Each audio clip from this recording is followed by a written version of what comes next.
is Bold TV. To you, wherever it is you are viewing beautiful, outstanding ladies with disabilities television, Bold TV, at this beautiful Saturday morning. We welcome you to a brand new edition of the program where we bring to you topical issues that directly affect women and girls with disabilities in Nigeria and across the world entirely. And we bring it to you every Saturday, 10:30, right here on your Facebook screen, on your YouTube screen. And we're super excited about it. We hope you are wherever you are. We're using this medium to thank you for always being there. Thank you for always liking, sharing, commenting, and getting across to us each time you do so. We want to urge you to continue to like, comment, share our videos, and let's keep this going. For your support, sponsorship, or you would like to share anything with the ladies on Bold TV, reach out to any of the co-hosts via their social media handles: Osaki, Teresa George Will, Freki, Andrew Essien, Oluwatomisin Adeyefa, Oge Passion, Afyong Etem, and all of us will be here to listen to you and to also have a conversation with you. Welcoming you once again to the brand new edition of the program. I am not alone. I have my co-host with whom together we're going to be driving the ship of today's program. I also have guests, in fact, two guests on the topic we've got today. So I'll just allow the co-host ladies to introduce themselves, and then we'll have our guests introduce themselves. And you tell us your name, what you do, where you're based, or where you are reaching us live from, and any other thing you think we should know about you. I'll go first. My name is Oluwatomisin Adeyefa. I'm a visually impaired person, a broadcast journalist, a disability inclusion facilitator, the executive director of Popular Abilities Initiative, and a co-host on Bold TV. I'm based in Abeokuta, the Ogun State capital. Good morning, our online audience. I remain Osaki Teresa George Ritaria, a polio warrior. I reside in Rivers State, Onne precisely. I'm a freelancer and a farmer, and I'm also a disability rights advocate, our co-host of Bold TV. I'm so glad to be here. Thank you. Good morning. My name is Afyong Etem. I am a medical lab scientist. I live and work in Uyo, Akwa Ibom State. I'm a co-host of Bold TV, and I use a wheelchair spinal cord injury. Okay, so let's move on to having our guests introduce themselves. Dr. Mercy, you go first. Hey, good day, everyone. I'm Jason Mercy. I'm a medical doctor, a public health volunteer and advocate. I'm also a public health researcher. I work with OA Initiative, a non-profit organization that champions advocacy for sickle cell warriors and works towards reducing the burden of sickle cell disease in Nigeria. Thank you very much for having me. Thank you so much for joining us. And our nurse in the house, over to you. Introduce yourself. Hello, I'm Oge Okeke, a registered nurse midwife. I work with the University of Port Harcourt Teaching Hospital. I'm also a volunteer in Fair Care Foundation. Thank you. Thank you so much, Nurse Oge, for joining us on the program today. And I'm sure that with the voice of my guests and their profession, viewers at home already have an idea that we are tilting towards talking about an health issue, a public health issue today. And we also have a medical lab scientist who is a part of the cohort. So we're going to be talking medicine, medical terms, all those injection drugs, all those conversations on the topic that we have titled The Importance of Knowing Your Blood Group or Genotype as a person, as an individual. You agree with me that not just persons without disabilities get to face the dangers that comes with not knowing your genotype or your blood group, but persons with disabilities, more importantly, women with disabilities are also at higher risk. And then we've decided to talk about it so that in case you don't still know, you will get to know. And then even if you know, you become more aware about the importance of having to know and having to have that knowledge at hand. So that's just what we are doing on the show today. And we shall go straight into it. My co-host ladies, feel free to also ask your questions on this edition directly to our guests when the time is right. So my first question, Dr. Mercy, is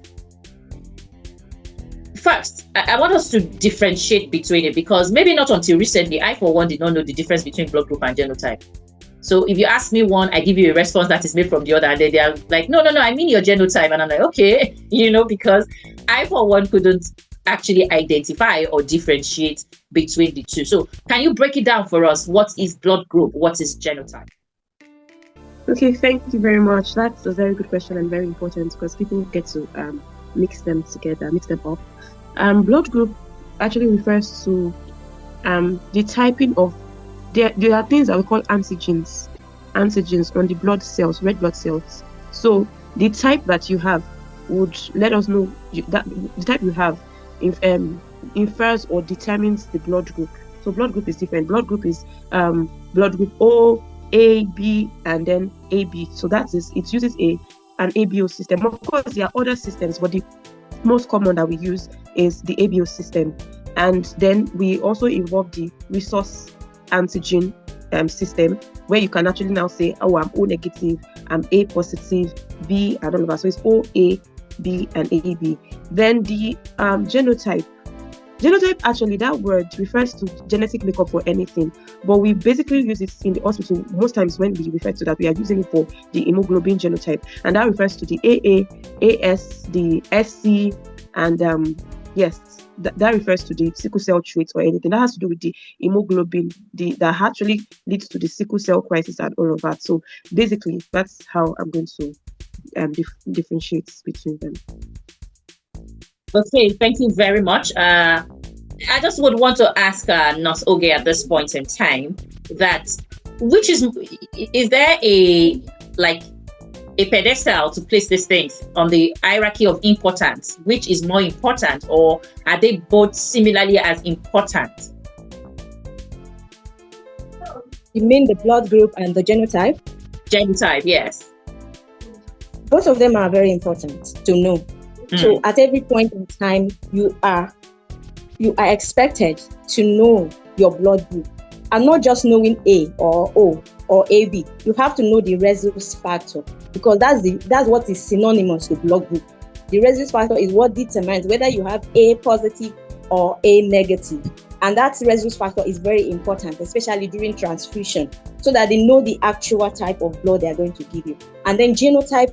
The importance of knowing your genotype cannot be overemphasized, because at every point in time, especially a female, you aspiring to get married, you should know your genotype so that you don't end up, with a man with the same genotype if it is AS, because we always speak against whether AS and AS.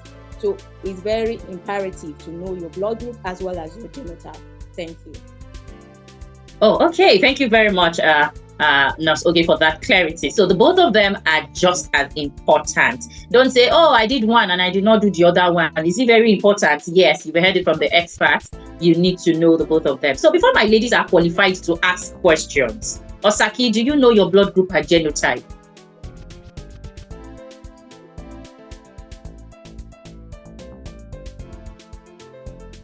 Yes. Sorry, yes, I have to do that too.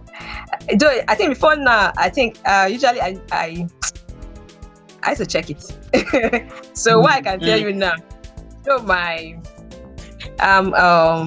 blood group O, I think, yes, O positive. Then my genotype is AA. How do you mix it? Yes. Okay, I'm glad to hear that you know. So go ahead with your question. Okay, so my question goes to Dr. Macy. Usually when people talk about blood group, the fear is that of giving birth to sickle cell children. Is that the only danger in it? As in, think of the sickle cell disease that everybody's scared of. They want to just check their blood group. What are the other fears, or is sickle cell just the main thing everybody's scared of? Thank you. Okay, you mean genotype, right? Yes, blood group. Okay, which one? Okay. Yeah, I just wanted to be sure that we've gotten the clarification. So in this case, I believe that this question is speaking to genotype. Yes, the greatest fear, actually, the greatest concern is knowing how you knowing compatibility, like Nurse Oge said earlier. As ladies, not just ladies, even guys, you are at a stage where you would get married and you want to be sure that you are marrying someone who is genetically compatible. So that's actually the greatest fear, because of the birth of sickle cell warriors. Of course, it's important to know because of there are some other things like propensity to malaria, AA being more at risk of malaria, but those ones are they are still minus. The most sinister thing actually is knowing your compatibility with your partner, knowing if you are genetically compatible. So yes, that is why we emphasize that people should ensure that they know their genotypes. All right, thank you very much. What I will say is that when it comes to blood group and genotype, everybody needs to know what their blood group is. Let me give a typical example. Let's say, for example, and not just knowing it, you must also make sure that if you have an emergency contact, maybe a family member, a close friend, or whoever, that the person, the people that are closest to you are aware of it. So that in the event of an emergency and, they need to, yes, but normally in the hospital, you'll be tested before any transfusion or anything that requires, you to receive blood, you will be tested. So everybody needs to know. And to be on the safe side, if you're going to get your blood tested to know your genotype and blood group, please do yourself a favor. I would advise you go to a government hospital. Why? I'm not, acting as an advocate for any particular organization. Why I say so is because in government institutions, there are rules in place, there are policies in place that can ensure that whatever results are given to you, it's not just one person that is responsible for it. Somebody must verify, and errors can be detected easily, because we've seen a lot of issues where people have lived for most of their lives thinking they were a particular genotype, only to find out much later that it was different. Imagine getting a result and being told. That popped into my head. I wanted to ask, does it change per time? Like, no, that's another thing I wanted to bring up. Genotype, and then as you grow older, the genotype just changes. No, it doesn't. No, your genotype is the same from the day you were born till the day you die. The same thing with your blood group. It does not change. It does not change. The only reason that you could experience a change is if you did not get the right result in the first place. But it does not change. It is constant for the rest of your life. So it is something that you do it once and for all. You can always get a second opinion to verify that it is so. Because I've seen situations where people have gone to the hospital, a test was done, they were given a particular result, only to find out how many years later that was not the case. So like Dr. Mercy said, especially for people with sickle cell anemia, there are many parents who are clueless. They've gone to do a test and they were told, I've had a nephew, a cousin of mine who was, very young. His blood test was done. He had, he was, I think, they had never done it. And then this boy kept having, was always sickly, always, he wasn't thriving as a child. I noticed, because of the knowledge I had, then I was in school. Because of the knowledge I had, I noticed this classic symptoms and physical attributes of a person with sickle cell anemia. He had this, his stomach was distended, always enlarged. He was not, like someone that has kwashiorkor, you have big stomach, but you're not fat. Then his eyes were always yellowish. He was always pale. He was just not doing well. So the parents were always like, this boy is always sick, every time sick. I said, have you people done a genotype? Have you ever done his genotype before? They said no. So I had to take a blood sample. I took it to the lab, got a test done. And finally, it was discovered that the boy had sickle cell anemia. And that was when they were now advised to go to a clinic, a sickle cell clinic, so that he could see a doctor, because it requires management. Because if it's not properly managed, it can result in death. So he had to, see a doctor, attend clinics for it to be managed. So it's very important for everybody. It's not just women. Everybody, man or woman, so that you will not go and buy trouble for yourself. Once and for all, I hear a lot of this in the disability community a lot of times, that persons with disabilities, we are above diseases. It has nothing to do with I'm happy for them. For those of them, I'm happy for them. And please, disability does not predispose you to. You are not exempted. We should all know. Yes, you're not exempted, and it does not also predispose you. I had something. I think I had a comment about disability does not predispose you to having children with sickle cell anemia. It has nothing to do with that. It has to do with your genotype as a person. Disability has nothing to do with how your genotype comes out or how your blood group comes out. It has nothing to do with it. So that someone will not say, because I have a disability, that's why I'm having this. No, please. That is please do not ever think that. Disability has nothing to do with your genotype or blood. I thought I should. Thank you very much, Affion, for that clarity. My next question goes to Nurse Oge. I hear you said you're a midwife. Is that correct? Very correct. Okay, so I remember during my delivery, I had a co-pregnant woman who was not far away from my bed. And at the point of her delivery, I just had that hush-hush conversation that, she has rhesus. I mean, I don't even know what that means. Maybe it's rhesus or razors or something. It had to do with them running helter-skelter and all of that. And at the end of the day, we got to know that there's a clash between our own is it blood group now, the O positive, O negative thing, and that of the father of the baby. And she was saying that the man never attended antenatal with her, so they couldn't get him also tested. I just said, he's O positive, while in actual sense, he isn't O positive at the time. So can you elaborate on this? And I've been really looking forward to say, okay, this is another danger that probably we are not also looking at, while we all look at, the danger of having AS together, ASS together. How about this result thing? What is the implication for women in general? Okay, thank you very much for that important question. It's very, very important. It's called rhesus incompatibility. Just like Sister Affion Faith mentioned that, do your test in a government hospital. Forget about all these private owned things around. People patronize up and down. I always encourage people to do your test in a government established hospital, because a lot of people have been victims of so many crises during marriages, childbirth, and all that. So this is a typical example of what happens when your blood group has no rhesus factor negative. Is in a woman that is rhesus factor negative is a problem when the man is rhesus factor positive, because he's going to give the woman what the system will react to. Yes, it's a good thing. They are trying to bring forth a baby, but her system does not recognize that coming into her. So that's where the antigen and the antibody reaction comes in. So, but what happens is that once it's detected during the antenatal, they do a thorough investigation. All right, they do a thorough investigation and pick it up that yes, this woman has rhesus factor negative. So there is injection for her to take, and she will be under total surveillance all through that pregnancy, because anything can happen at any time. She can start reacting to 1 or 2 or 3. So after the delivery, she's given an injection within 48 hours. Yes, 48 to 72 hours. We call it Rogan. That's immunoglobulin.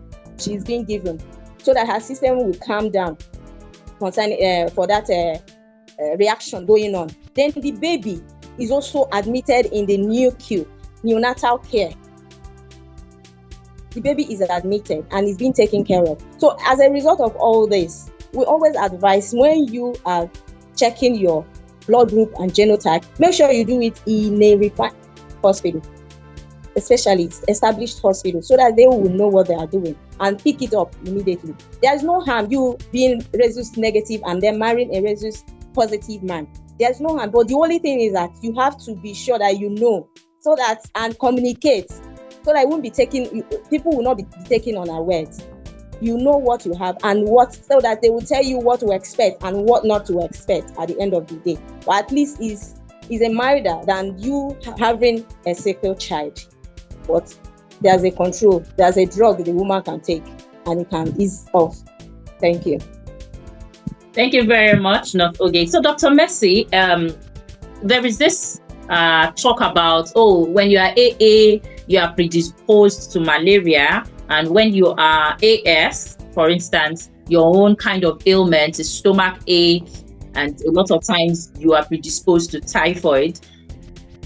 For sickle cell persons, you hear things like, oh, their own is cold. During the cold weather, they are easily predisposed to bone issues and things like that. Now, how true, or are this just street gossip or things that you just hear in the grapevine, or are they actually true? Is this what you're predisposed to with your genotype? Hey, thank you so much for that question, because you get them.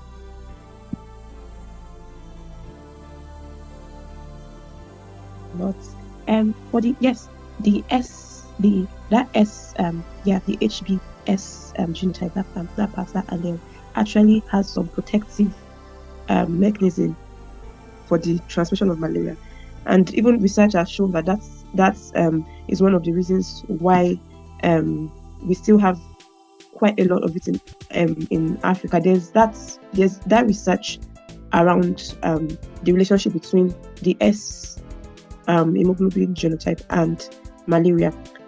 However, these things are not okay. That's first line is that is true actually. AA people, because they are more predisposed to malaria, because we are in an area that is endemic with malaria, right? The AS and typhoid, actually, it's even the researchers are quite contradicting about it. Some would say that the AS is actually, there's even a level of protection that it offers to the typhoid fever. That's a lot for the family. So that's the more important thing to look at is the HB genotype. Okay, so when a sickle cell warrior is born, it's a lot for the family. It's a lot like the financial burden that they go through. Miss Afion was saying something earlier about discovering that a child was a sickle cell warrior when the parents did not do the test. I've had cases where the parents even thought they did the test somewhere, and after discovering that they had a sickle cell warrior as a child, they began to have crisis, which led to the separation of the parents. Okay, so that's why I said earlier that, of course, the thing about being predisposed to malaria is there, but the most important thing is about people living with sickle cell disease and the challenges that they actually face, and looking forward to reducing that burden, because it has been stated that Nigeria actually has the highest burden of sickle cell disease in the world. So it's important that we pay attention to knowing our genotype for the sake of reducing the incidence of sickle cell disease. So in short, while that is actually true that people with the AA genotype are actually more predisposed to malaria, the most important thing is actually about the sickle cell disease prevalence, and so it's important that everybody knows their genotype because of that. Okay, so if I understand you correctly, you are not disputing the street talk that AA, they get predisposed to malaria and all of those things, but you are saying here that yes, we live in a country where the mosquito is in fact, you need to go to some places, their mosquitoes are like cockroaches. The mosquitoes is here, and we still have malaria, the huge illness here in Nigeria. But the most important will now be the sickle cell anemia, right? Yes. Well, in the end, and above all, we still need to protect ourselves. Even when you have the antibodies, even when your genotype kind of gives you some kind of covering, you still need to protect yourself in the way of watching what you eat, what you drink, your lifestyle, how you go about your health is also very, very important. Afiong, okay, not Afiong, Osaki, do you have a question? Okay. Yes. Okay, I was going to say one more thing to that. It's not to say that people with the AS genotype do not have malaria. Okay, so that's also to buttress your point that everyone should actually take care. This is a malaria endemic zone, so everyone should actually protect themselves, wear protective clothing, ensure that your environment is clean, and do all of those things that will prevent malaria. So yes. Thank you very much, Dr. Mercy, for that beautiful chip-in. So Osaki, please, do you have another question before our guests and our visiting co-host gives us their parting shot? Okay. Thank you, Tommy. Let me ask my question to Nurse Oge. Nurse Oge, supposing I'm a sickle warrior, I'm pregnant, and I get to your hospital, what are the things I expected as a sickle cell warrior and I'm pregnant at the same time. There are a lot of things I will not know. So what I think I'm expected to do during that pregnancy, and also I don't know how true it is. A sickle cell warrior can also give birth, right? She won't give birth to a sickle cell child. Does it work like that? Or she can give birth to a child without sickle cell. And also a woman with disability that gave birth to that gave birth to a sickle cell child, what will she do? What are the basic medical attention she will need? So that in case she gets to somewhere they don't know what to, she can tell them, please do like this. So this is what will be benefit for me or that. Thank you. Okay, if I understand your question, you're trying to know what you can do if you are pregnant. Right? I'm pregnant yes, and I'm what can be done as a sickle cell warrior? I'm a lady with disability, yes, and I have a sickle cell at the same time, like a sickle cell warrior, and I have a disability. What are the basic things I should know being pregnant? Okay. And also maybe have sickle cell, all of that. Okay. First and foremost, there is pre-antenatal. You have not gotten pregnant first, but you go for a counseling. It's very important. Because when you come for that pre-counseling, they tell you everything you need to know. Between disability and then a secular. So they will be able to enlighten you, look at your expectation and look at what might happen or what might not happen. So I think everything boils down to you being educated and knowing what to do at any point in time. And that is where the pre-counseling comes in. So you go and they counsel you there. There's no harm in having a baby, trying to have a baby, but there's also a complication. There is also things going on.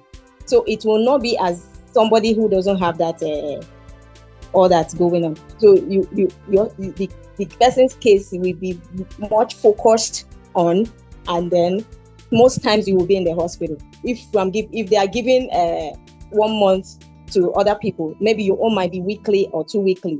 Or anytime you have any issue, you report, but you can get pregnant. And then the probability of the child being a sickle at the end of the day, nobody can determine that. Nobody can determine that. Because I already know that the husband is AS, and then you probably, is it AS or AA? So if the husband is AA and you are a sickler, that child will not come out being a sickler. But the issue is if the husband is AS and then you being SS, that's a problem. The baby can be secular. It can be AA, it can be secular. That's what you will get. Yeah. Thank you. Thank you very much, Ms. Oge. Just to allow Dr. Mercy also chip into that question. I mean, as a pregnant woman, because I know you're an advocate for sickle cell anemia. So as a pregnant woman, I mean, what should be your expectations? What kind of care should you give to yourself? And I like the fact that Osaki mentioned the disability factor also there. So what should be your expectation? How should you go about that period when you are expecting a baby? Okay, thank you very much. One important thing, like Nurse Ogi already said, though I got logged out for a few bit, so I didn't get some of the things she said. But at the beginning, she mentioned that it's important for you to register, go for antenatal, care.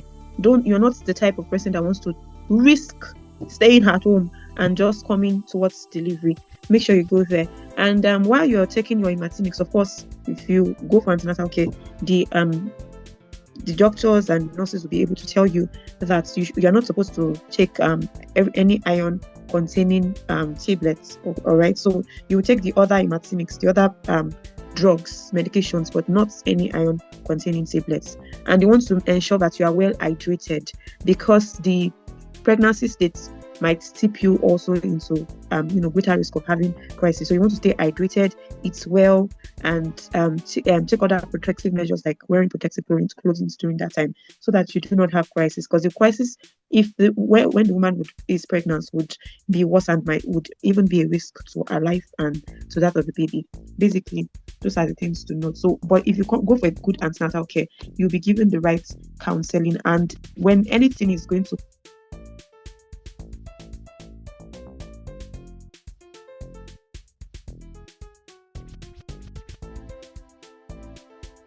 All right. Thank you very much. Afyong, what would be your parting shot for us on the program today? Okay, my parting shot is, whether you are getting married or you're not getting married, please know your blood group and genotype.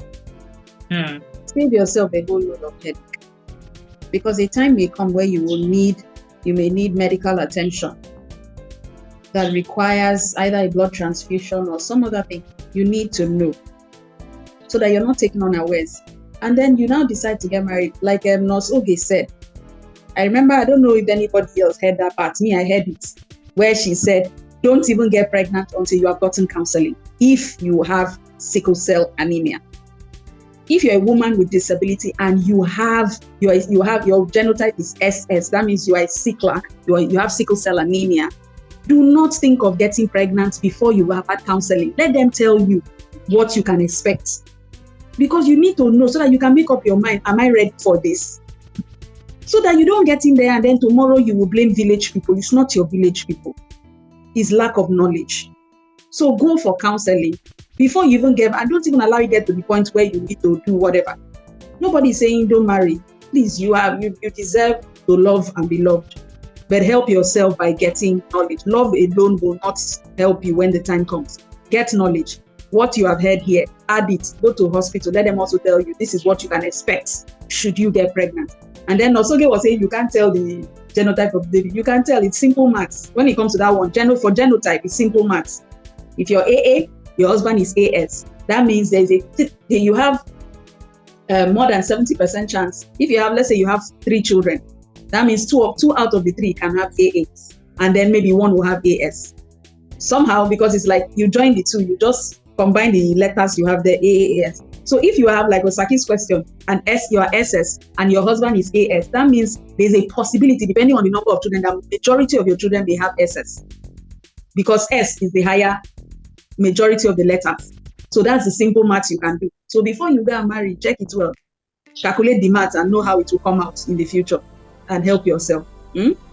So God bless you as you comply. Thank you very much, Afyong, for that one. And I don't know, you need to see that precaution. When you were talking about you might have an emergency.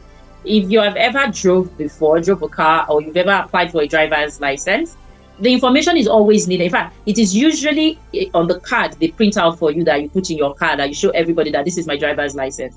If you have an accident and they cannot reach out to people at that point in time, they could easily just find what they need to find about your health status on your driver's license. So I think we all need to get tested, and like the medics in the house have spoken that even when you do it, if you do it right in the right place, you are not going to have a different answer anytime. It's just going to be that one correct answer that will be given to you. So thank you so much, Afyong, for really emphasizing on that. Nurse Oge, your parting shot. All right, thank you. This is really, I've been honestly looking for an opportunity to say more of, have this kind of opportunity to talk, and especially about maternity issues. But I'm very, very happy as I just came in and then she's talking about it. Then genotype is very imperative in life, as well as the blood group.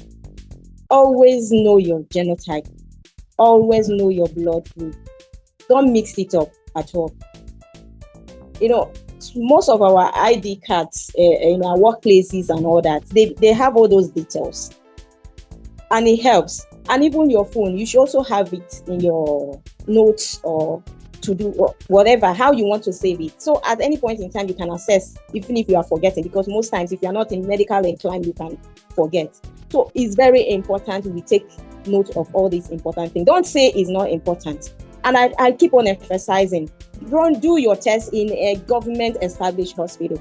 A lot of my friends are suffering from lab errors, from patronizing all these private and unregistered, undocumented places. So I always advise them, lab errors are real. And before you know what is happening, you're already a victim, and even your children. And the pains that comes with sickle cell, raising a sickle child, you will not imagine it, because it will drain you. You will be devastated. And we wouldn't want you to go through that pain. So always be careful. know what you want at any point in time. And remember, don't gamble with genotype and your blood group. They are very important as the air you breathe. Thank you very much. Thank you so much, Nurse Oge. And just so that I now can, say it authoritatively, correct me if I'm wrong, genotype is the AA, AS, SF, while blood group is the AB, ABO, positive, negative. So please don't mix it up again. And thank you very much. Always remember to put the Redox factor, because that's the determinant of everything. So all you right, don't just say thank you. A positive, B positive, A negative, Positive, in that order. O positive, O negative. Okay, thank you so much, Nurse. Okay, Doctor, it just came to my mind that is it genotype now called AC? I remember a friend of mine I met during NYC telling me she's AC, and I'm wondering, AC, wow. Yes, there is. So there is. Okay. But yes, there is. But it's not very common. I can rate it 1 in. Yes, I can rate it 1 in 500. Wow. So it's very rare, and it's mostly seen around the Western Nigeria, mostly. Sometimes it's around that area, so it's not common like the normal AA, AS, and SM. Yes, and it's also milder. It's also milder in the sense of occurrence severity, just like as in sickle cell. AS is milder. Okay. So please, if you don't know today, please know. And there is a difference between genotype and blood group, even though the both of them are equally as important. Thank you so much to our viewers. Thank you for watching this episode. We would appreciate your like, your comment, your shares as we go on. And like I said at the beginning of the program, if you would like to support us, please reach out to any of the co-hosts and we'll be willing to have a conversation with you. Thank you, ladies, to our guest, Dr. Jesuyemi Nurse Oge, medical lab scientist, Afyong. I needed to do that. Okay, Otaki. And behind the scene, Freki. Okay, so Freki brought on board Nurse Oge today, and she allowed us to have a wonderful conversation. We hope to have you on other episodes of the program, Nurse Oge. We hope you bless us with your presence on other episodes. Thank you so much, ladies, for tuning in, for joining in. We'll be next week, Saturday, same time, same Facebook, same YouTube. Bold TV, beautiful, outstanding ladies with disability television. Until next week, ladies, unmute your mic and let's say goodbye. Bye. All right. Thank you. Bye-bye.